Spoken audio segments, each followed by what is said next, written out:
Good morning, everybody. I'm Jennifer Lambert, joined here today by my good friend, Kristen Graham. Kristen is the founder and CEO of Unlock the Brain. Kristen, tell us first of all a little bit more about Unlock the Brain. Thank you. Thank you for this conversation. So Unlock the Brain really came out of my lifelong quest for learning. The old adage is we teach what we most need to learn. And so the more I studied, whether it was psychology or neuroscience, communication skills, habits, that really becomes what can we do with our natural hardwiring that we have in our brains to really improve or amplify our lives.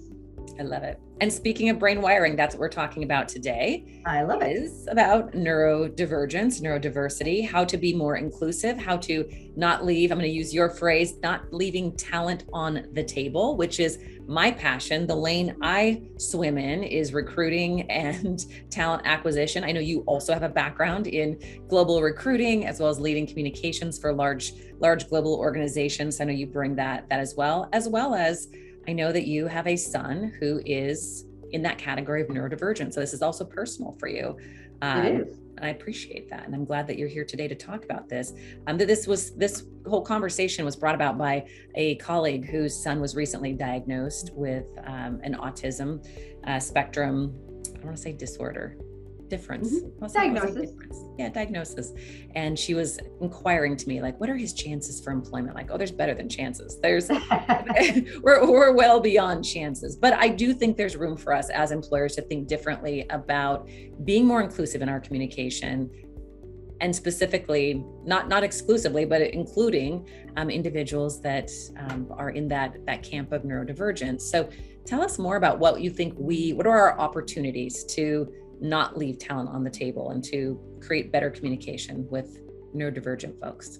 That's such a good way to look at it too, Jen, because it really is, and a lot of us stumble over the words, and that's totally okay. I think that's the first permission we need to put out there, is we're trying to be courteous and respectful, and we're still learning. So it's okay to say, what exactly is the neurodivergence? What does that mean? How does it show up? And it really is actually a neurological difference. It's not a disability.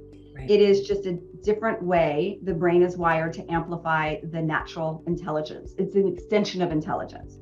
And so when my son was around 10 or 11, we were like, this is your superpower, buddy. And so now you get to just have it and to flex it in a whole different way. Right. And so what I love about this conversation and the question that was asked of you is, how can we better use the superpowers of others in this space?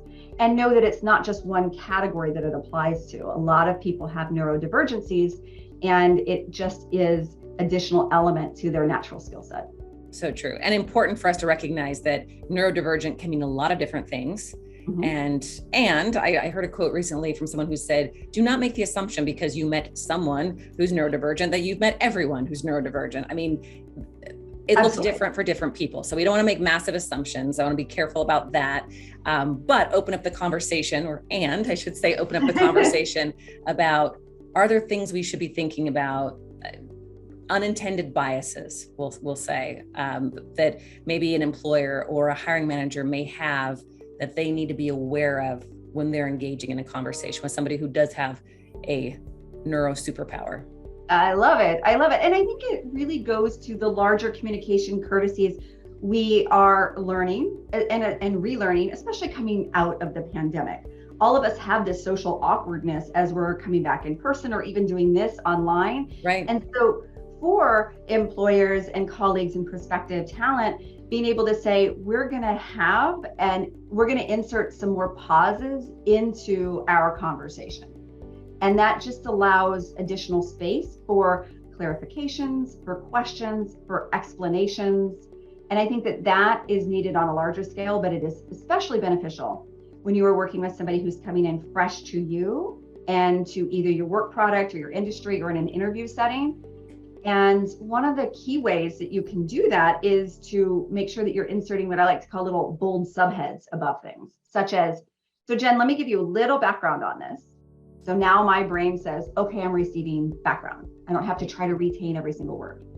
And then if we're going to do an interview or have work questions, to say, so Jen, my question for you is, so now my brain has just alerted to, that's the question. Yep. And it really helps the processing speed of the supercomputer of our brains. I just empathetically experienced that when you said, here's some background, I relaxed, right? Like, okay, background, cool, right? And then here's my question for you. I felt myself lean forward, right? Like, okay, I'm getting ready for it, like almost ready to receive a pitch or something. Like a baseball pitch, not a sales pitch. Yeah. But that's so brilliant. And you're so right that would make us better communicators, period. Very true. And I think the other part of that that's important is to say, so now I'm going to pause and see, are there any questions, any comments, any contributions to what I just said? Yeah. And it allows for space. And I think we all need a little bit more space. We see that with introversion, extroversion, multi-generational. We see it with multinational, of just, we're all kind of catching up at different speeds. But really allowing that space for people to come back and be, I remember when I was getting ready to interview at Amazon, somebody had said to me, start your answer and then pause and say, is this the question that you were wanting me to answer? And if so, do you want me to say more or move on? I love it. And it's and I use that then over my next 5 years there, because we interpret differently and then we kind of go off, especially if you get us in something we're very passionate about or we're trying to impress. It's very natural for us to talk faster and to throw in the kitchen sink. Yeah. Which actually brings me to my next tip. It's beware of where you use colloquialisms, like I just did, the kitchen sink. It's when you're working with anybody who is neurodivergent, and I do this every day with my son a lot, it doesn't mean you can't have your personality and who you are, but be mindful of where you're using humor and sarcasm and inside baseball, and say, oh, by the kitchen sink, I mean anything that I can just think of, I threw in the conversation.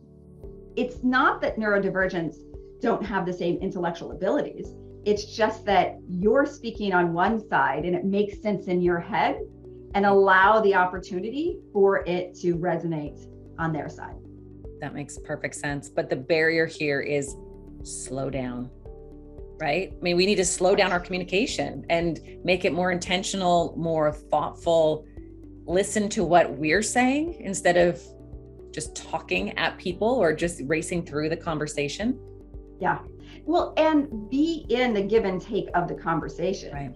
To say, what questions do you have for me? What additional pieces of information would you like to either know or contribute? And because especially if there's hierarchy or you're in a social situation such as a job interview or some element, you're going to have natural nerves anyway. And we've all been the person in meetings who looks around or in a conversation and says, well, everybody else seems to be getting it. I must be the only one who doesn't. That doesn't go away with neurological wiring. It just adds a different complexity of like, what should I do here? And so those space in conversation is a wonderful courtesy we extend. And in doing so, we get to receive more. Yeah. Your point is so good about leaving space for questions. And I experienced this recently with an employee who disclosed and shared that she is in the camp of neurodiversity, and her process time is different. She's brilliant. And when she has an idea or suggestion, it's well thought through. It comes slower than other people, but it's often of higher quality, partly because probably of the process time. And so when I ask her if she has any questions, the invitation is now or also in the future, right? So if you don't have a question right now, it's okay. This invitation is open for you to come back and ask a question. And the questions she comes back with are very well thought through. But if I limited it to just, what are your questions right now? And then we move on, I'd be missing out on some really great insight from her. And I'd be leaving talent on the table. I really want to go back to what you said with the invitation. I think the crux of this conversation was, what are some of the things that we can do in communications to amplify?